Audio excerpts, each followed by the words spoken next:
They had no sense of how to play their winning lanes into an advantage on the map. They lost first tower in 2 games where they should have 100% gotten it. So Fnatic was weak and H2K looked strong, but how strong?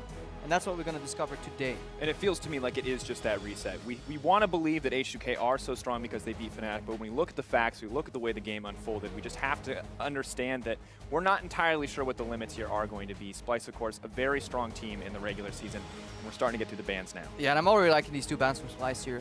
Giving away Shen first pick is very risky, especially against a team with a player of the style of Odoamne in standard lanes, and then at least taking away from Jankos, probably the strongest early game jungler, bar maybe rek'sai.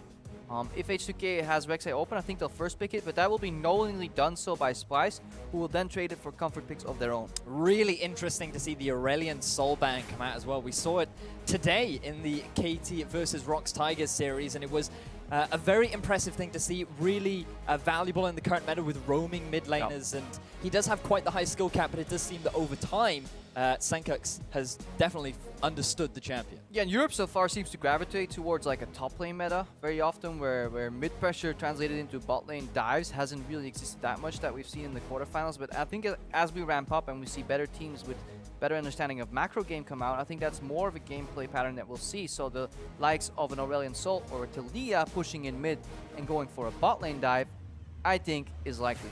Yeah, and when you have a rek'sai as well, it makes setting up for those dives fairly easy, but it's no surprise that we see the rek'sai coming out very early from the side of H2K and an immediate response from Splyce. Gnar and Ashe locked in instantly. Gnar, a hugely rising pick now that we are committed to standard lanes on the current patch, and Ashe as well, something we haven't seen as much in Europe. But it shows you that Splyce know exactly what they're doing. They ban Elise and Shen, and then they must know about rek'sai being strong in this patch. And they decide not to ban it themselves, but get rid of Sivir, which worked really well for H2K. And they give away rek'sai, but they instant lock Gnar and Ashe. So this iteration of picks and bans has been planned to a T from Splyce. Whether it will work, we'll have to see, but at least they were ready for the rek'sai pick. It's no surprise. Now bear in mind that the Ekko is still open, a very solid pick into the gnar. Something that Odoamne did have a very impressive performance in the past.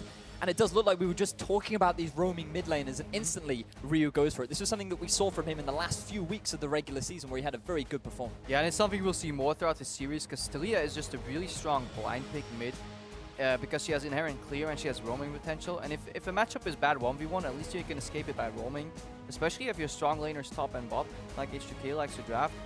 It's definitely possible to make a lot of plays there. Yeah. So I'm a big fan of just the early rotation taliyah on blue side. Of course, one of those champions that has been rising in popularity. We saw it in LCK and just about all 5 games, either picked or banned. So no surprises to see it here as well. And of course, Odoamne getting that Ekko, something comfortable for him. But Splyce, as you said, do you feel like they've continued to plan out this pick ban? They get the Vladimir and the Gragas as their second rotation. Well, they've left their support for the final pick, and I wonder whether or not they're saving that, because we saw from H2K in their series against Fnatic that they prioritize things like the taric that Splyce could very well be waiting for. I don't think it's necessarily a counter pick. It's just if you look at the draft has evolved, first rotation you plan, the second one you don't plan, unless you're going for like a Curse of the Sad bullet time composition, you know, where you play my comp beats yours regardless of what you play. But this is purely reactionary. They can match mid because they've seen mid pick, and then they can just pick the remaining jungler. They know they're going to be playing Gragas to rek'sai regardless of what happens, so there's no point in picking support early. Like, you get some value of the counter pick, but it's not like this entire comp is set up for a support counter pick. It's just the way the draft evolved after picking up the priority champs in the first rotation. I mean, I feel with the tahm kench of it that it's almost like that they were somewhat expecting the taric, because it is a very good pick into the champion. They expected the champion that Vander played all 3 games in quarterfinals. Wow, they must have done their research, boys. Well, I mean, one of 3 viable support champions consistently, you know. But it's also interesting the fact that Forgiven going to be on that Lucian once again. Pretty powerful in the hands of that player, something that he is extremely comfortable on, and he can have a lot of lane dominance, especially up against the end. And more importantly, it's because there's already inherent synergy building in any of these lanes. rek'sai can gank all 3 lanes, and that's really good for H2K and for Jankos, because any knock-up into a W combo for Ryu is going to be a kill. Taric stun into knock-up is going to be a kill, and that's why I think this tahm kench is really important in the bottom lane too, because he can actually save Ashe. It is incredibly hard to even lane or kill Ashe tahm kench without a gank. So if Splyce can get deep wards early, find out where Jankos is and predict his ganks, they can actually take control of the map, because they have ways to beat these. Look in the mid lane too, a well-timed Vladimir pool is going to dodge a lot of ganks, and Gnar, with proper warding and being careful, should be able to dodge them too.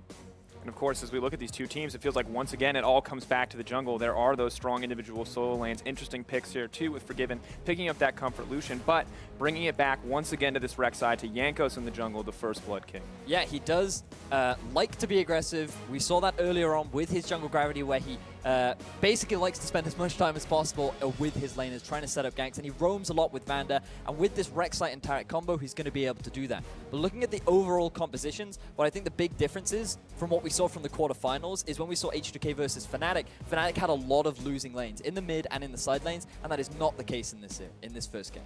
No, they have a much better setup overall, and it seems to be working quite well for them. But, of course, champions are locked in, and the players are ready. It's time to jump into Game 1 of this semifinal between Splyce and H2K. Today we're facing Splyce in the semifinals. This game means a lot to us because it's pretty much our ticket to world. This season, even though it didn't look good at the start, maybe we can win it all. We just want to get the best result that we can. It's already been a really good split for us, and we just want to make it even better.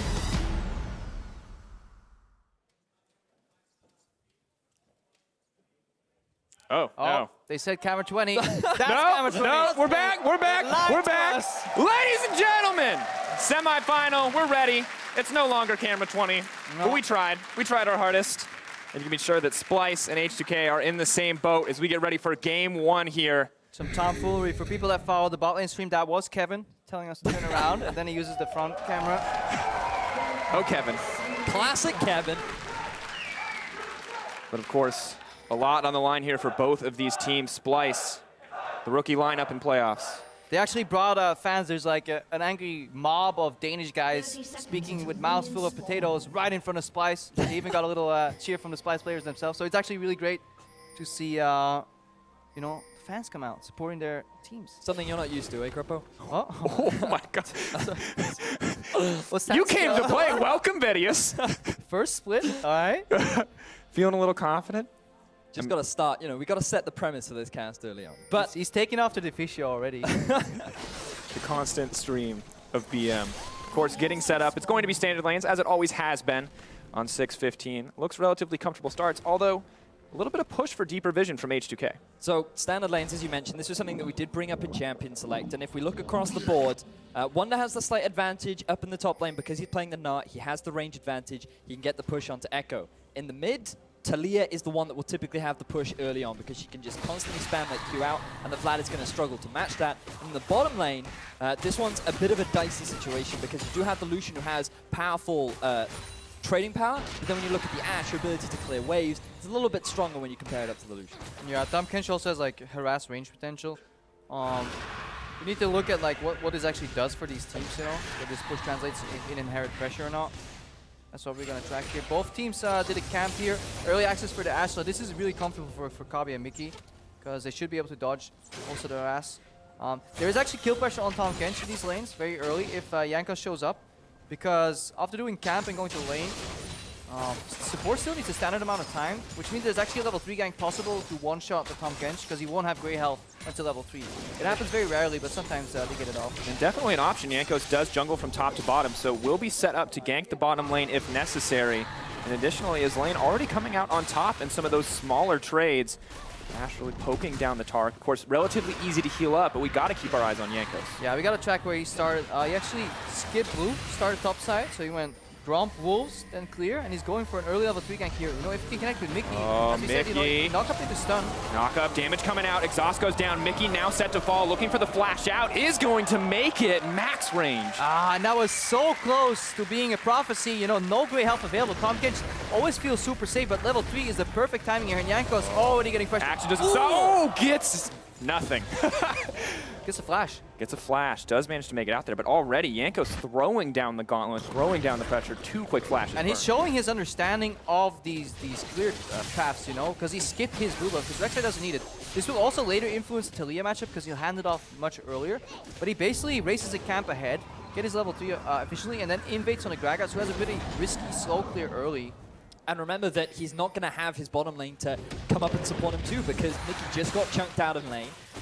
Jankos knows he has the support of FORG1VEN and Vander should he need it. And on the rek'sai versus gragas, as Krepo was mentioning, he's really not going to be able to come out ahead in this exchange. So this is typical Jankos playstyle, where he's always looking to set up advantages for his team. But Trashy doing something similar. Odoamne, that's a quick first blood. This is completely unexpected. The Trashy hasn't based most of the time when he's chunked. People expect him to base and continue his clear himself, but he walked all the way to the other side of the map, and Odoamne honestly caught with his pants down, and this is a great gang timing from Trashy. We can't understate this. This is so important for the flow of this top lane matchup. And it's really nice to see both junglers sticking to their styles, because while Trashy isn't typically as aggressive, he is the sort of player that will sit and wait for an opportunity to strike. He noticed that Odoamne got the early level 2, was able to get the push onto Wunder. That resulted in Odo ever so slightly overextending. Trashy was able to capitalize, punish, get the first blood onto Wunder, and this is a great start for Splyce. Yeah, and this is also the evolution of that early path, you know, skipping blue and handing it off, giving Ryu more control, which means on his 6, he'll be pushing out mid lane, and then have the ability to influence either side lane, maybe getting them back. Ryu's a pretty common taliyah player, even in solo queue, having very high impact, mostly due to roams here. So definitely proficient on this champion. Of course, approaching level 6 as well, so Weaver's Wall will soon be up and available, potentially making for some cross-map plays, but with that first kill already dropping on the top side, pressure's starting to look in favor of Splyce, but as H2K push in, maybe not.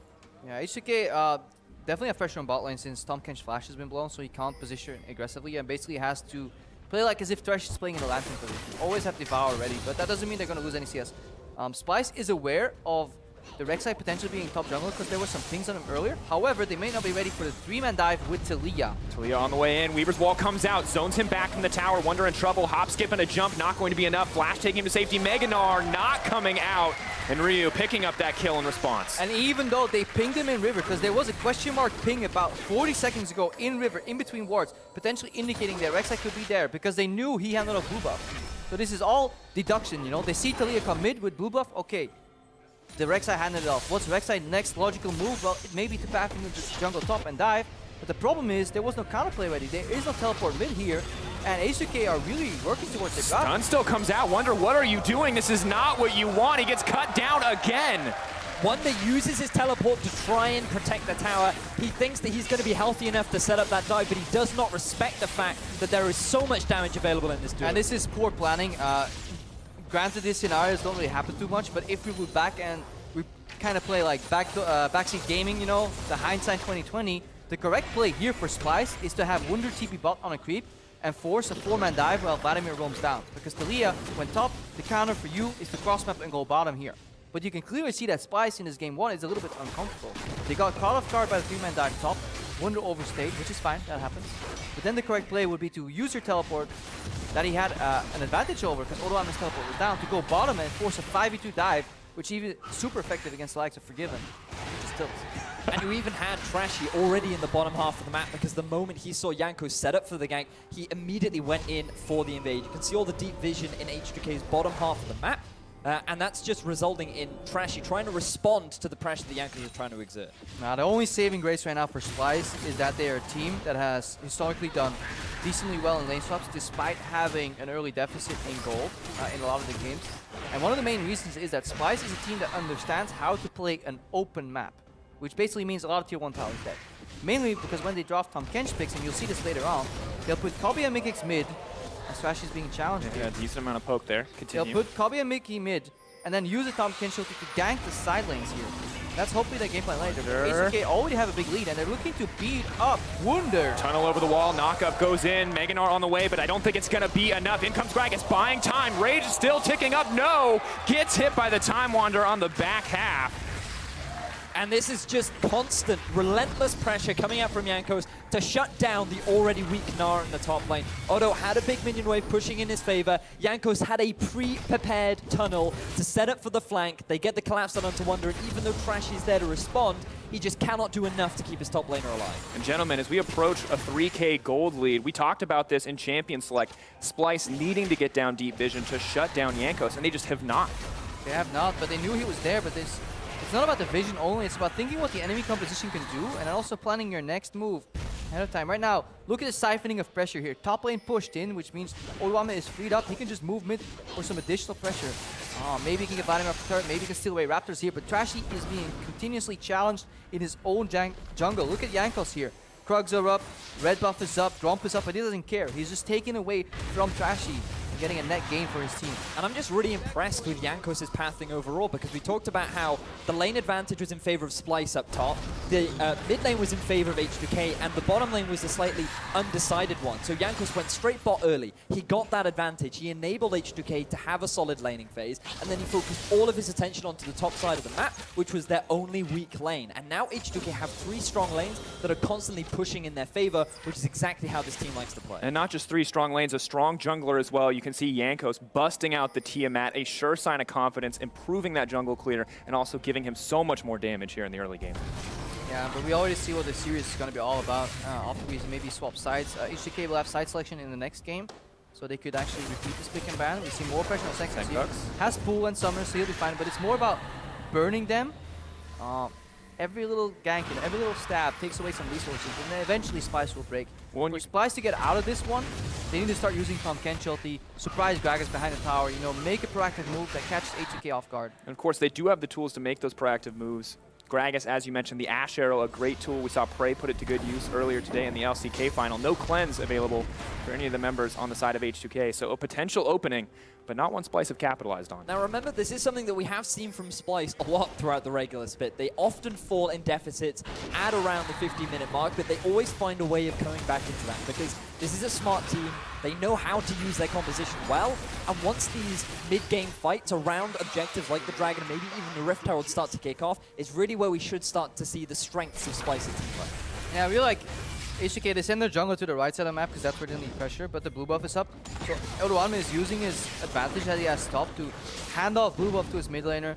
He reveals enemy jungler, then he goes top to catch that wave. He always has lane priority over the gnar right now, and you can like make advantages flow from one side of the map into the other. Right now, more pressure here with the culling. They're just trying to get the wave into the tower without it being cleared too much. That's their goal, because look at taliyah with rek'sai. H2K is spelling out their plan ahead of time, but the problem is there's so little Splyce can do in React, other than maybe get a lucky teleport. Oh, Tahm Kench trying to carry into safety, hits him with the Prey Seeker, beautiful shot, immortality coming in from the taric, and vulnerability to damage, more than enough to grab that kill. One picked up, Kobbe next on the menu, not even going to get Vander in return. Honestly, beautifully executed here by H2K. The presence of mind for Jankos to cancel that Tahm Kench ulti. Any semblance of damage being triggered will cancel that channel. It channels for 6 seconds. If somebody hops into it, it will complete and go off immediately. But the problem was Kobbe hopped in. He was ready for the Tahm Kench glorious ride. Then a Prey Seeker stopped it all. H2K looking for this tower and more. Not going to get the stun. Hop, skip, and a jump out from Wunder, but Splyce just having to concede this tower. And we're seeing now the advantages of being able to have your top laner go wherever he wants. He'd already built up that massively in the top lane. He has the workings of his Trinity Force nearly completed, and because he had that teleport available, it was a 5-man setup in the bottom lane, and you can just see the setup already coming in with that deep ward from Odoamne teleporting in from the lane. 5 members of H2K guaranteeing the double kill in the bottom. Yeah, Jankos set this up, and this goes back to what we were talking about earlier. You know, Jankos, he was playing on the right side of the map, but his mid laner wanted blue buff. So instead of going like a traditional route, it was like, okay, it's 12 minutes of the game, I need to hand off my blue buff. No, somebody else can do that for taliyah. I go right side, taliyah with the blue buff pushes in mid lane really easily, and we siphon those advantages, siphon that power into the bot lane, and go for a dive. H2K really planning out their moves ahead of time, playing with the right amount of pressure, and this spells out how the series is going to evolve, and also why taliyah is ranked so highly and such a valuable pick in LPL, over in LCK too, you know, sometimes even as far as first pick mid, and why Aurelian's Soul is banned out too, because he can actually match the push and do similar gameplay patterns. It's all about push mid and translate that pressure into bot and top right now. Yeah, impressive play from H2K. Not only are they taking advantage of these top-tier picks like taliyah, these rising picks, but they're distributing their resources, as you mentioned, so well, being sure to help out each individual lane as best they can, giving the opportunity for Jankos to make these daring plays. But now that these tier 1 towers have been taken down, the game does slow down for H2K. Luckily, they have a gold lead larger than they should have in the matchup. But this is where Splyce maybe has a way back in, because they have the Tahm Kench that can do similar things to taliyah wall, except he can carry an ally with him. Problem is, Kobbe's fine. Kobbe. That's a lot of damage coming out early, and it only gets harder, especially as the taliyah's advantage continues to grow. 20 CS up in the mid lane for Ryu. So now H2K have started to group up mid. This is the final tier 1 turret on their list of objectives to take. And Splyce have no answer, because notice earlier on, forg1VEN and Vander had already pushed up top lane. Sencux was expecting the 1-3-1 to come out from H2K, He is then forced to go to the top side of the map, clear out that wave. They don't have enough wave clear to deal with the pressure mid. When you add to the fact that Ryu had already chunked out Kobbe, it was an easy tier 1 turret in the mid for H2K. And they net themselves another advantage. So 5,000 gold in the lead and only 14 minutes in the That's game. just what I was going to say. 5-1 in kills as well. Such a, I mean, just a domination thus far from H2K. Splyce look completely lost, and this is not how you want to start a series. Not only a series, their first best of 5 series since they've joined the LCS outside of the promotion tournament. Also super interesting to see Essence Reaver on Lucian being picked up here. Given the player that you would honestly give the Ghostblade build the most to. Kind of overextending right here now. Well, potentially in trouble. Vladal goes down, Hema Plague. Heal up Sencux, but Tahm Kench looking to carry someone out. No Prey Seeker this time. It's a little too late from the side of Splyce. Bit of miscommunication there from Splyce because the play was already in motion with the fact that Sencux was in a great position, but look at Kobbe, forced to flash. Oh, trying to make his way out, but he's got backup on the way. Tahm Kench ready. Unraveled Earth, not going to be enough in that circumstance. In goes Trashy, he's looking to make a play. Ryu knocked back into the team. In comes the Parallel Convergence, defensive use of that ability. Pulling back, Jankos now left alone, is going to take one tunnel out. We'll look to make a second one here over the wall. Splyce not walking away with anything. And Splyce biting back a little bit at the aggression of H2K. Unfortunately, they're not quite able to net themselves any kills, but this is still a pretty big thing for H2K because they forced the flash out of Kobbe. He's not going to have that available in these next fights, and Ryu, with his use of his E and W combo, it's actually very impressive with how often he's able to tag up Kobbe. I mean, clearly Ryu was very experienced on this champion, but additionally Ryu was also lost out on those summoner spells, so it feels like if there's an opportunity for Splyce to capitalize, this could be it. Yeah, Splyce need to find a moment where H2K is kind of sleeping. Like 5,000 gold lead at this point in the game is incredibly large. At this point, Splyce may very well be planning like their next game already in their heads. You know, where did it go wrong in terms of like approach to the game? If H2K comes out with a playstyle like this, it is fair to assume that they have multiple iterations of it. You know, different champions that can achieve the same goal. Bear in mind, Splyce chose the red side in this first game. They were the highest seed. They decided that they wanted to try and get the counter pick. They willingly gave over the rek'sai, knowing that Jankos would prioritize it. So far, they haven't had any answer to it. Well, honestly, they were aware of Jankos' pathing on the rek'sai, honestly. They dodged the level 2 gank. Yes, there was a flash on MIkyx, but I think what the biggest failure of Splyce was the fact that they weren't ready for the combination of the rek'sai and the taliyah separately, which is a bit of a surprise because Sencux plays a lot of taliyah. Even Mikyx in off-roll plays a lot of taliyah in solo queue. We're trying to get out of here. Knockup does go down. He's got plenty of health, though. Should just back out of that one. But a lot of aggression coming in from H2K, and this team has been in the driver's seat since minute 1. Now, of course, as we continue to look at the game, looking back at the draft, do you think it's worth trading this rek'sai pick for the gnar Ashe? We haven't seen either of these really be too impactful at this stage. I think for me, it boils down to the biggest play that kind of sums up why Splyce is losing was the teleport back into top lane from Wunder. And the failure for Splyce to realize as a team that the correct play there was to yield top and go for a cross map. They were so tunneled on not giving the brick the first tower goal over to H2K that they tried to chase a loss. And that generally leads to bigger losses. Sometimes it's okay to trade and scale and then take advantage of the open map with the Tahm Kench ulti, you know, match that Ryu wall roaming power. But I do want to keep my eyes on some of the items that have been done because remember that Splyce, they still have a pretty good scaling comp. They have the Ashe, they have the Vladimir, and gnar is still going to be that tanky frontline. And when you combine that with the amount of crowd control that a Gragas can provide, they still have a lot of team fighting power.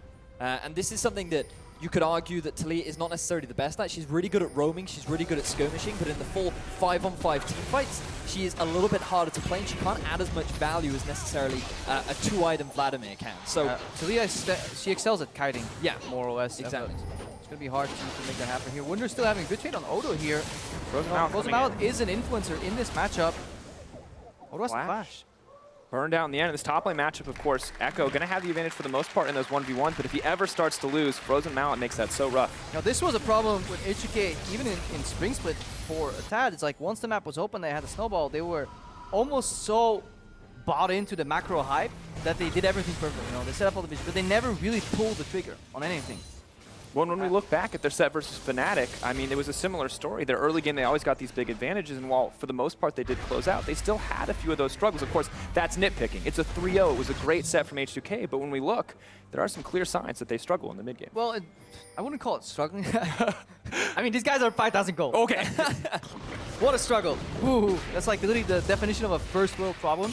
But if there's any way in for Splyce, you know, if we have to look for the 1% chance, that is the way Splyce gets back in. It's waiting long enough, staying even in gold gains, that relatively speaking, that 5K becomes less and less impactful later on. But it's still an enormous advantage here. We can't downplay it enough. Like, this is just shouldn't happen. Yeah. And at the end of the day, though, what we have to remember is that the last time these two teams played, it was a similar story for H2K. Huge early game lead, and one over-aggressive play threw it all away from them. So I feel like maybe that is still with them, and that they're playing a little too safe here. Now bear in mind that a lot of the gold is coming from the fact that H2K have 3 towers to the 0 of Splyce. So they could look to pressure a little bit more in the top and trade this dragon for that first tier 1 in the top half of the map. It looks like they're not actually going to try and prioritize that and instead give a free objective over to H2K. I feel as though in this situation, perhaps you could have forced Odo to teleport into the top half of the map to try and protect it, or you could have netted yourself a free objective and closed that gold gap ever so slightly. Problem here is for Splyce, they're working on their very limited vision here. They're also very scared. I think they traded the dragon for a good base timing on Sencux. They have the Vladimir in the side lane right now. Somebody needs to match that. Probably the strongest duelist left on Splyce.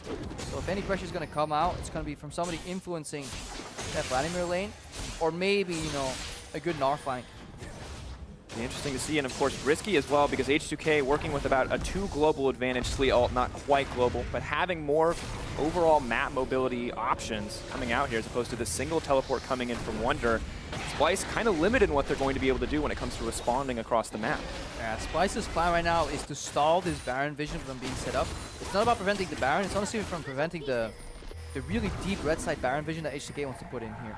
And now we get to judge the wondrous Jankos Vander synergy as well. You know, support jungle going in, setting up that vision. Although at this point it might as well be jungle synergy because Jankos is strong enough to 1v2. To just walk in and water on his own. It's pretty terrifying at this stage of the game. 0-0-5. At least Trashy's keeping up in farm, but just has not been able to have the same impact across the map. And it just feels like Splyce now pretty consistently on the back foot, and it's going to have pretty much just have to wait for H2K to make a mistake. Yeah, and this is where you get to judge the closing ability of H2K.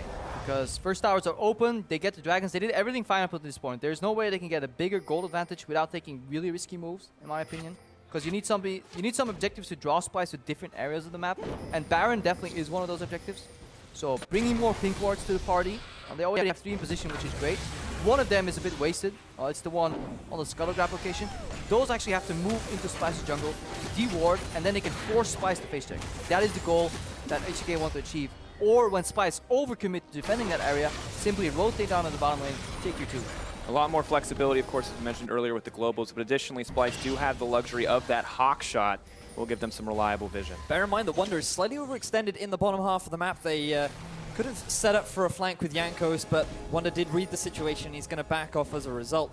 This is exactly as we were discussing just now. The fact that deep vision is right now the priority. H2K are getting a bit of deep vision in the bottom half of Splyce's jungle, but they're not quite able to do it in the top half. Notice the 2 pink wards, or 3 even, coming out from Splyce, trying to guarantee that H2K can't get that vision. Yeah, and they're very important, those pink wards, because to truly get vision control, Vander basically becomes a rotating ward bot. We see an engage here in mid though from Jankos and taliyah. Looking for a pick. In comes the Ekko, not going to get the stun. Weaver's wall isolates Odoamne on the other side. You're going to cancel it out, nothing going to come from it. So that's an ulti and like an engage attentate from 1 flash on the jungler. So this is okay trade for Splyce. It does mean that Trashy now, if they want to kind of commit to a Baron play, is much more prone to face check himself. Very important to keep that flash body slam as they look for more crucial engages in the future, or the potential Baron steals. Splyce look a little more confident after that exchange, though. Are taking this opportunity to push in the mid, but Odoamne is not going to have it.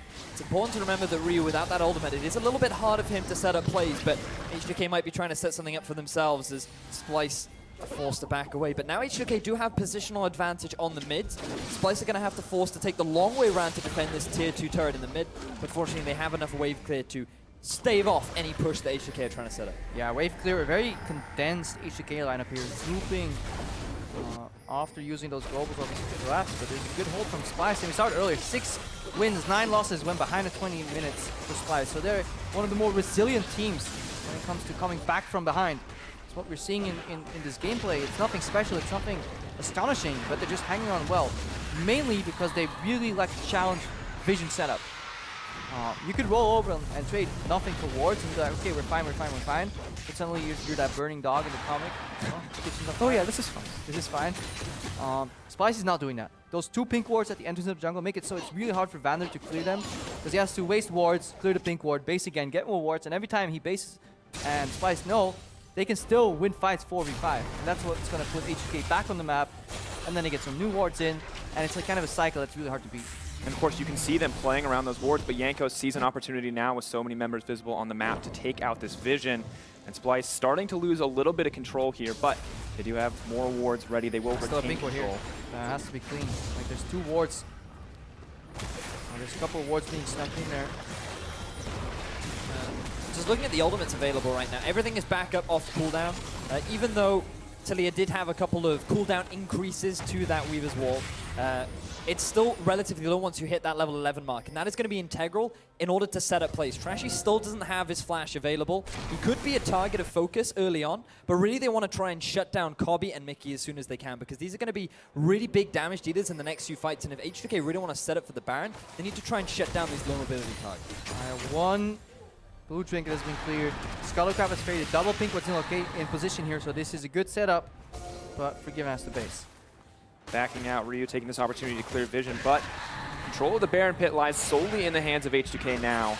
Not sure if I agree with the Forgiven base, despite having a full BS sword pick up here, is actually allowing Splyce to kind of approach safely. This could be a punish right here, for example. Any brush, you know, rek'sai could come out swinging with a culling, following up, poking the jungler. They get another free ward into the pit. Weaver's Wall looks to isolate the team. Like Forgiven's not here. Like he's coming from base. This is the story we're telling, right? Yeah, I mean, what is this play from H2K? It feels kind of not on the same page. Yes, they're isolating them for a Cloud Drake, but Splyce is fine, you know. They're keeping Baron alive. You're also forcing this taliyah the ultimate, which now has a 2-minute cooldown once again, so you're not going to have that available to force any other plays. You don't get any summoner spells off the back of it. Yes, you're going to get yourself the Cloud Drake, which is a nice pickup, but Baron is really the play where you have to, where is the best place to force Splyce to come to you and get that fight that you're so desperately after. Well, H2K looking for a fight of their own, but while they're busy taking that Cloud Drake, Splyce take the opportunity to clear out that pit, to deny that vision, and to regain control of that area. 2.2k gold all to Wunder, who's now keeping it. Knock back. Taric ult on the way in. Odo doing so much damage. They're backing out. Wunder, he has the Mega Gnar up and available. Taric ult has already been used. They're looking for a way into the fight. Sencux is in the back line. Trashy moving for war. Wunder hops over. Flash in. Jankos knocked back. No. Wunder knocked back into the team. It's going to be his burial. It's Forgiven picks up the kill. Sencux maybe looking for more. H2K have such a great comp for kiting, and they're not done yet. Kobbe in trouble, 2 stacks on the Z-Drive Resonance, not gonna find the third. H2K looking for more, Odo looking for more, he's gonna grab it, snap back to safety. H2K in control. A fight that looked so horrible initially for H2K with Wunder coming in from the flank is just played so beautifully. Something that you have to respect from taliyah is her ability to just constantly walk backwards and fire off those Qs multiple times. She has the Rylai's completed. It is so hard to close the gap without a successful flank, and this results in H2K now going for this Baron. Yeah, going for Baron. Odoamne finishes off Kobbe, and then it's snapped back to reality for Splyce here. They realize that they overchased. They look good for a second. They're not trying to flank off, but there is potential finish here. But look at Sencux, pretty sustained in this entire ordeal. Does get stunned, is locked up, and knocked down. What burst damage coming in. MIkyx trying to keep Trashy alive. They want to be able to steal, but it doesn't look like they're going to get the opportunity. H2K walk away with the Baron, and that is everything for them. Cool Cloudman collected here. H2K biding their time, slightly overstepping, but because they played the early game so well, they kind of survived this fight. And look, it's a good timing here. Wunder bases, gets to spend 2,200 gold, and then goes for TP flank. I think he takes the wrong path. If Wunder paths down here instead of up, he could actually swing behind his massive 4-man unit and combine, I think, the Mega Gnar with Sencux going in. So this is honestly a pathing mistake from Wunder. And right here, it's too deep. Flashing for just a single knockback on the enemy jungler is too greedy. I think Splyce should have been happy that they stalled out H2K, and really good kind of situational awareness from H2K that the hunter kind of became the huntee, you know? Like, it switches around, you know? H2K were the prey, but then after Splyce overreaching, Splyce himself started into prey. And of course, H2K with such a massive lead, those mistakes are just compounded. If you make you can't afford to make mistakes at the stage of the game. You made mistakes in the early game, and you're running out of opportunities to come back. And H2K, now with Baron, are just going to make it that much harder. A 8K gold lead, approaching 9K, backing them up. For H2K now, all they need to do is set up the 1-3-1. They have the taliyah in the top lane. They already have Odo in the bottom. And with all 3 lanes pushing in with these Baron-empowered minions, and with side laners that honestly you cannot duel at this point, Splyce are definitely struggling for options to come back into this one. Yeah, and this taliyah ultimate is actually quite fantastic once you're sieging base. So if they get past this tier 2 tower, Ooh, Wunder, knockback. Not gonna get much off it, but solid play coming in from Ryu. he actually shut off people from defending turrets with the wall. He just cast it right behind the wall, and either they're stuck in front of the wall and they can get hit without the opponents getting turret aggro, or you do it in the same place and the enemies end up behind the wall and you can hit tower without the enemies being able to hit you. So Looks like that's gonna be the setup, like just this. as predicted. Wunder And trying then you to get throw free us access to back. tower if you have minions. The problem is it's timed poorly and there are no minions. But in theory, this concept can be executed to get Forgiven on the top left, 3 hits on turret, and then he can dash out any aggression. Because the gap closers have to be used to hubs over the wall. Well, while we're busy focusing on the top side, Odo's spending his time on the bottom, and Sencux just does not do enough damage to break him off. And now they're going to move to an open inhibitor. H2K taking control. They have now extended the tower lead to 7-0. They haven't given Splyce any windows of opportunity to get any real structural objectives themselves. And now Odo coming in extremely quickly. I mean, we have to kind of repaint this picture. Like we were talking about, H2K have been, you know, struggling into closing out a little bit. But I don't think we've stated enough how H2K is only 1 kill away from a perfect game. This is a nearly flawless performance. They've been out ahead of Splyce at every single step, and the one opportunity Splyce found in that mid lane, poor execution, cost them so much, cost the life of Wunder. For a young lineup, you have to be wondering how they're going to deal with the pressure if they go down a game here. Notice that now, without the Weaver's Wall on Ryu, they've started to group up as a 4-man unit, putting a little bit more pressure down while Jankos splits in the top lane, and here comes the arrow. Arrow connects onto Ryu. gnar is going in, but the Taric ult is in response. Can they burst him down? It hits him in the end. Ryu's going to be able to make it out. Suddenly, MIkyx is in trouble. Ryu finally dropped. The team fight's continuing. Sencux is in the back line. Odo with the 3-man stun. Snapback backs off, but H2K walk away with the inhibitor. Yeah, and you see why Splyce is a team, though, that made it to, you know, the top 2 position here in the league, because their team fighting is extraordinary later in the game. Those were some really sweet combos, but the saving grace was that ultimate from Vander. And for Splyce, that was the first kill that they have gotten since 4 minutes into this game. Slight morale boost, I suppose, is the bright side of this, but they did end up losing an inhibitor. But as you were saying, Crapo, that ultimate coming out from Vander was superb. It bought so much time for H2K, almost allowed them to turn the fight around, but unfortunately they weren't quite able to net any kills on their way out. So keep your eyes on this arrow. Lands nicely onto Ryu. He gets thrown back into the rest of his team, but he just manages to get in range of Odo, so he's able to chime in for that invulnerability. But then a very good ultimate from Trashy knocks him back into the rest of the team. But then the priority from H2K then is just take the inhibitor, let's back away, let's not overcommit. Yeah, these guys also rely on each other. Wunder doesn't waste his flash because he knows kench has the devour ready to gobble him up and then spits him out. Can flash out at a later instant, kind of sucking in H2K 1 by 1 into the fight. But a 1 for 0 with inhib still going down isn't exactly what Splyce is looking for here. Incredibly impressive performance from H2K. Votes were kind of divided, you know, is Fnatic going to take it, is H2K going to take it? They took it convincingly, and they're carrying on that stride. They're looking for a 4-game winning streak here in playoffs. Splyce are really struggling here, and H2K absolutely ramping up as they grab their 3rd Ocean Drake. And you can just see how efficient this team has been. Even in that last fight, Odo being the one to take the step towards Rio, to get the protection on him, the team communication looking pretty flawless. And Splyce honestly just looked lost this game. They have been struggling to find a way back in, and to be fair, I don't know how many there've actually been. And now Splyce, they really are on their last legs because there's big minion wave pushing in the bottom half of the map. Sencux is forced, and here comes the taliyah wall to get this next objective. Zoning off, maybe looking to knock Jankos back, but he's just going to flash to safety.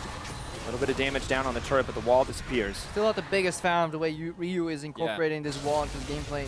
Feels very willy-nilly, almost at random. But hey, because you can. He's got the It's about lead. sending a message. He can afford. Do you see this ultimate? I don't need it. I'll fight you without it. He's doing a representation. This is the mountain you have to climb, Splyce, to overcome it. Oh no, he's like this kung fu fighter with one hand behind his back. Like, I'll take it with one of them. Well, Splyce are going to have two hands behind their back pretty quick here if they do not stop this push. Tower set to go down. Jankos taking a decent amount of poke. In comes the taric. Wunder looking for the setup. Hits 3 into the wall, but they're immune to damage. Nothing comes out. MIkyx takes him out to safety. Sencux getting 1v1 on the side by FORG1VEN. He's going to heal up, but H2K. We're going to need to see a taric pickup from Splyce or a ban early. Honestly, H2K are getting put in these positions where they can get massively punished if it weren't for that invulnerability from Vander. He again has such a large impact on the series. Tower going down. Jankos back into the middle of the fray, maybe looking for their second inhibitor here. Splyce not quite as prepared for the fight as they once were. No ult available from Wunder. Bear in mind, they do have a big minion wave from the bottom lane. Someone has to go and deal with that, and H2K going to use this as an opportunity to force the second in hit. Backing off, cast is a little bit of poke, but H2K really taking their time. They know they've got this win if they play smart. They're basically waiting for the gnar ultimate to come available again here. Wunder purposely going into Mega Gnar as he's harassing here. Ultimate still briefly on cooldown, but HK don't know that. Ball up. Pops out. Wunder looking for the setup. Hasn't found it yet. Leaps forward. Is going to knock 2 into the wall. Vander, of course, no ultimate available yet. Still waiting on that cooldown. Odo set to fall, but he snaps back. It's a bit of extra damage, but Weaver's wall is stopping the fight, and Sencux caught in the crack there. Can't get out at all. Flashes forward. Shut down onto FORG1VEN. This is the fight that Splyce want. They're moving forward. Ryu, though, kiting out. Wunder cannot chase any further. No, the confidence is there for him. He is not scared. Has to back off in the end, but Splyce making moves to come back. Really resilient Splyce here, refusing to give up that mid lane inhibitor, and they find FORG1VEN rather without this flash in the fight, despite being down over 12,000 gold initially here. And now they're looking to force maybe a bit too much though as they're heading to Baron. Look at this, Sencux, he has 50% of his health, but he has the Crimson Rush to get back in. Odo has the GA as well, and he's trying to stop Splyce from doing this Baron. Taric on the way, the team looking to back them up. Splyce doing decent damage here. Trashy now in the pit. I don't know if it's going to be enough. H2K moving forward. Hemoplague goes down. Wunder ready for a fight. Leaps forward. Knocks back. Jankos in trouble. Vander separated from the team. This is their opportunity, but the ult comes in. Flash comes in from Vander. He's going to back them up, and Odoamne is unkillable. Vander delivers the stun into the back line. Splyce are falling apart. The health bars are too low. Odoamne does too much damage, executing members left and right, and H2K clean house. Yeah, Odoamne MVP in this fight in my opinion, because he's challenging MIkyx on the tahm kench. If tahm kench is taken low, he can no longer save and devour his own teammates. And even without FORG1VEN, HK clean up, because Splyce, they got their hand too deep in the cookie jar. I gotta say though, honorable mention to Vander right there, because his use of the stuns on top of Odoamne to set him up to get those backline kills was absolutely phenomenal. Vander as well with the use of the ultimate once more to buy time as Wunder gets his ultimate once again is going to result in H2K taking game 1. Second tower falls. Nexus now set ahead of them. H2K making a confident first move in this best of 5 series as Splyce have to be left wondering what happened.